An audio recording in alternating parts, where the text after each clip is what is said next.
control out. You copy Apollo 11? Apollo here, Houston. Everything is A-OK. Have lunch ready when we return. Just to let you guys know, we got a large bogey on the scanners. This is somewhere between the Leibniz and Dorfau ranges. Anything worth worrying about, Houston? Negative, Apollo. Asteroid origin. Your stewardess will serve drinks at halftime. Remember, smoking is not permitted during the cross of the flight.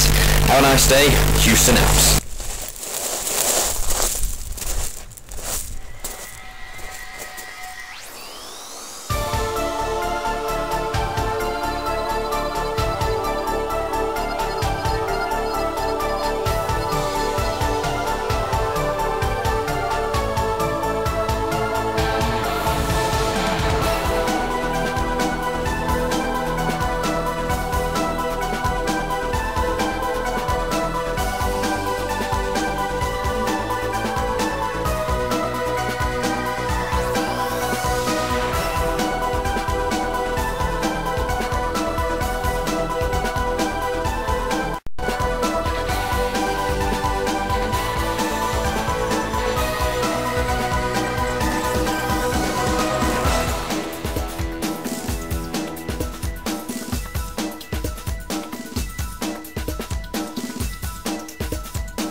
Happy birthday to me, happy birthday to me, happy birthday dear Lizzie, happy birthday to me.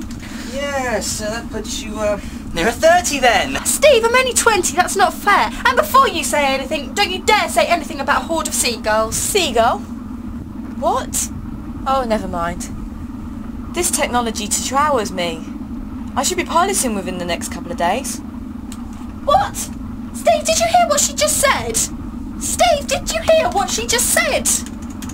Yes, have you not noticed the venture, Lizzie? How tip-top it is? Those workmen really have done a good job on her. It's just... Oh dear. Oh, well, the guarantee will sort that out. Do you like my new waistcoat? It's new. My own design, of course. No, you look ridiculous. Emma would have liked it. It's alright, I suppose. Oh, thank you very much there, sir. Steve, seeing as it's Lizzie's birthday, why don't we go somewhere interesting? Oh, how nice. But what could be more interesting for me than to be sat on an old rust bucket that's about as reliable as the British Rail Board of Directors? And with Steve, dear Steve, my depressive older brother. And where would Madame Brown like to go exactly? The south of France, you remember? Okay, that's enough. Right, Sarah, I don't really fancy going somewhere I've not really been to before, especially with the thought that a revolution is just round the corner. You never know what sort of trouble might befall us. Now you, Lizzie, sister dear, you want to go to Earth. Well, that seems perfectly feasible. And as it is your birthday, as you subtly reminded me, we could, yes. That's a good idea. Bloody marvellous, in fact. Well done, Steve. What? Well Where done. are we going? Wait and see, Sarah. I'm not sure I like your good ideas.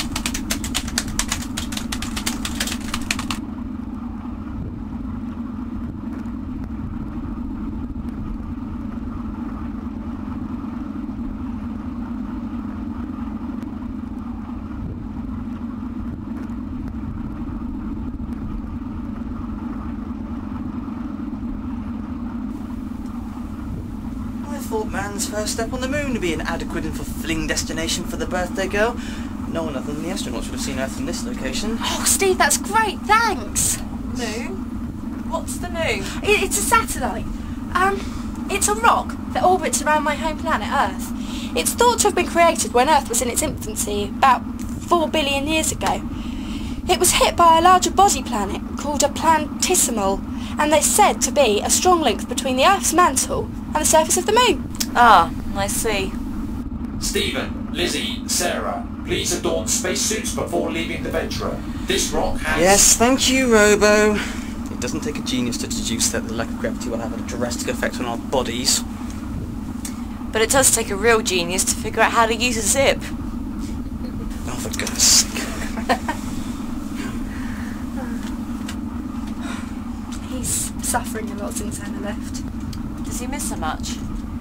Yeah, he loved her. although he never admitted it to me at the time. But I knew he never felt that way about anyone else before. He'd never been like that before, you know? He's just different. It's a shame, really. They would have made a great couple.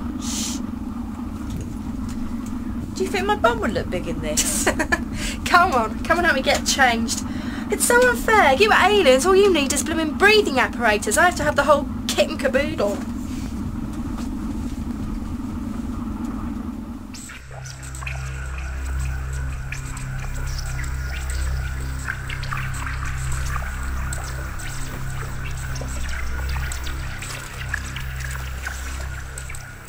It is time. We will start the next phase. Controller 1, set the procedure for stage 2.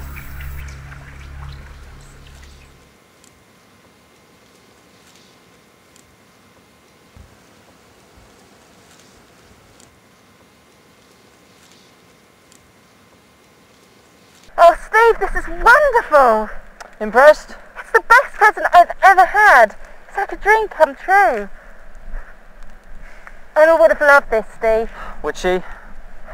It's special, like you are to her. Lizzie, how come you're the first human on the Earth if your brother's a Mellowstone? The Beta Matthew system is galaxies away from here. It's a long story. I'll tell you about it sometime. Come on, we better keep moving. You've only got enough oxygen to last a few more hours. No more than that. Oh, and remind me to brush away our footprints when we leave. There's no wind on the moon. That's a good point. Although, can't we leave a few? Get something for the guys at NASA to talk about. NASA? What's NASA? You have to explain things more clearly. Look, Sarah, just go and enjoy yourself. That's why we're here, okay? But I insist, all right? Come on, let's go.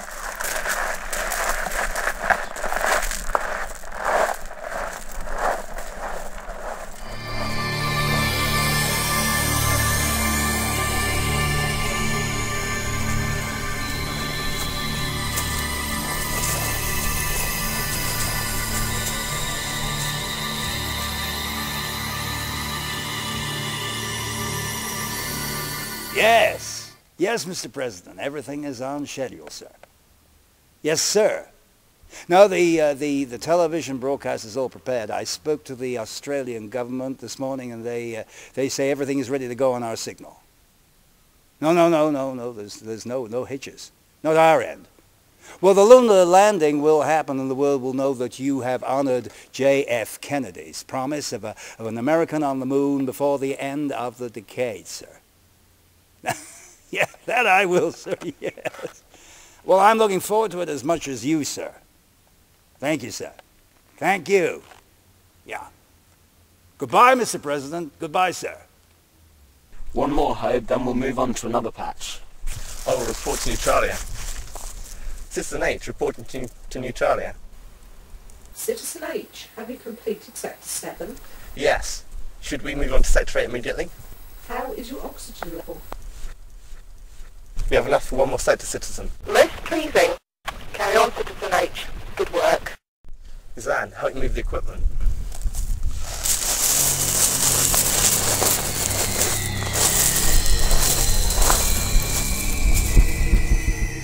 This is a nice one. Here, Lizzie, this is a good one. Look, Sarah, I don't mean to be rude, but these are supposed to be my souvenirs. I mean, if you've helped me pick them, then they're not my memories, you know what I mean? Look, why don't you just go and give Steve a hand, yeah? Suit yourself.